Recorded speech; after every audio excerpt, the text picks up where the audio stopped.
Source for worldwide updates. Special Post Global News starts now. Welcome to special post. దేశభక్తులకు నమస్తే. యాక్చువల్గా ఈ మధ్య మనం బయట చాలా చోట్ల వింటున్నాం ఈ మాట. భరతమాత అంటే ఎవరు? భరతమాతకి భర్తున్నాడా? భరతమాత కుటుంబం ఉందా? భరతమాత ఎక్కడుందో చూపించండి. ఇలా బయట ప్రొటెస్ట్లలో కూడా భరతమాతను అవమానిస్తూ మాట్లాడుతున్నారు. At the same time young generation కూడా కొంతమంది నాకు ఇన్స్టాగ్రామ్లో నా వీడియోస్ దగ్గర కమెంట్స్ పెట్టారండి. సో వీళ్ళందరికీ అర్థమయ్యే విధంగా యాక్చువల్గా ఇలాంటి మాటలు మాట్లాడడం వినడం కూడా మన దౌర్భాగ్యం. మన స్వతంత్ర దేశం వచ్చి ఇప్పుడు 80వ స్వతంత్ర దినోత్సవం మనం జరుపుకుంటూ ఇలాంటి మాటలకి సమాధానం ఇవ్వాల్సి రావడం ఒక దౌర్భాగ్యం. కానీ ఇలాంటి వాళ్ళ కోసం ఒక వీడియో చేయాలని నేను డిసైడ్ చేసుకున్నా. అది ఆగస్టు 15th రోజే రిలీజ్ చేయాలనుకున్నాను, కానీ ఇప్పుడు నాకు కొంచెం లేట్ అయింది. అయితే ఇప్పుడు నేను వాళ్ళ కోసమే ఈ వీడియో చేస్తున్నా. భరతమాత గురించి మనం తెలుసుకుందాం. అసలు భరతమాత అంటే ఎవరు? నిజంగానే భరతమాత ఉందా అనే ప్రశ్నకు వస్తే ఇప్పుడు చూద్దాం. భారతదేశం అంటే ఒక మ్యాప్ కాదు, కేవలం భూభాగం కూడా కాదు, కేవలం ప్రభుత్వము కాదు, కేవలం రాజకీయ పార్టీ కూడా కాదు. భారతదేశం అంటే కోట్లాది ప్రజలు, వేల సంవత్సరాల నాగరికత, అనేక భాషలు, అనేక సంస్కృతులు, అనేక ఆచారాలు, నదులు, పర్వతాలు, గ్రామాలు, పట్టణాలు, సైనికులు, రైతులు, కార్మికులు, శాస్త్రవేత్తలు, ఉపాధ్యాయులు, కళాకారులు, వీరందరి సమిష్టి జీవితం మన భారతదేశం. ఈ సమిష్టి భావనను తల్లిగా ఊహించడం భారతీయ సంస్కృతిలో ఏర్పడిన ఒక శక్తివంతమైన ప్రతీక. అందుకే భారతమాత అంటే ఒక స్త్రీ కాదు, భారతదేశాన్ని ఇచ్చిన తల్లి తనువుకు రూపం. దేశాన్ని తల్లిగా ఎందుకు భావిస్తామో తెలుసా? ఒక మనిషికి తన తల్లి ఏమవుతుంది? ఆమె మనకు జీవితాన్ని ఇస్తుంది, ఆమె మనల్ని పెంచుతుంది, ఆమెను మనం గౌరవిస్తాం.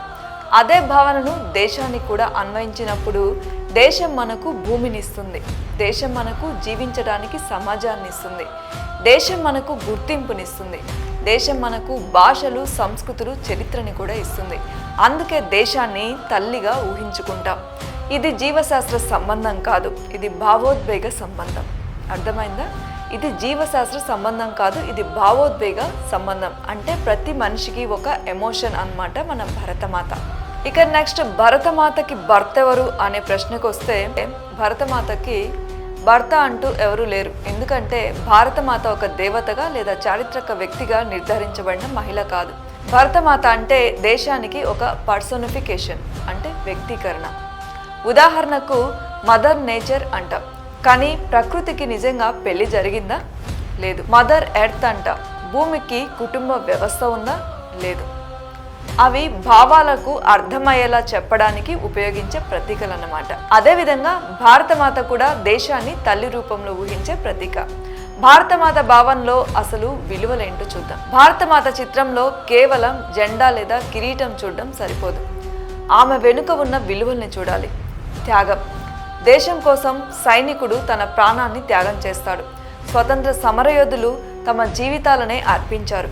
అందుకే భారతమాత భావనలో త్యాగం ఒక ప్రధాన విలువ సంతరించుకుంది. రెండవది ధర్మం. భారతీయ సంప్రదాయంలో ధర్మం అంటే కేవలం మతం కాదు, తన బాధ్యతను న్యాయంగా నిర్వర్తించడం కూడా ధర్మమే. ఒక సైనికుడు ధర్మం దేశాన్ని కాపాడుతుంది, ఒక ఉపాధ్యాయుడి ధర్మం విద్యను అందిస్తుంది, ఒక పౌరుడి ధర్మం చట్టాన్ని గౌరవిస్తుంది. ఇలాగే ఎవరి ధర్మం వారు సరిగ్గా పాటించాలన్నమాట. మూడవది కరుణ. భారతీయ విలువల్లో దయకి గొప్ప స్థానం ఉంది. బలహీనుణ్ణి తొక్కడం కాదు, అవసరంలో ఉన్న వాళ్ళకి సహాయం చేయాలి. అందుకే దేశభక్తి అంటే ఇతరులను ద్వేషించడం కాదు, దేశాన్ని ప్రేమిస్తూ మనుషులని గౌరవించడం. నాలుగోది సత్యం. భారతీయ ఆలోచనలో సత్యం అత్యంత ముఖ్యమైన విలువ. దేశభక్తి పేరుతో అబద్ధాన్ని ప్రచారం చేయడం దేశభక్తి కాదు, దేశం గురించి నిజం చెప్పడం కూడా దేశభక్తే. ఐదవది క్రమశిక్షణ. దేశం అభివృద్ధి చెందాలంటే పౌరుల్లో క్రమశిక్షణ అవసరం.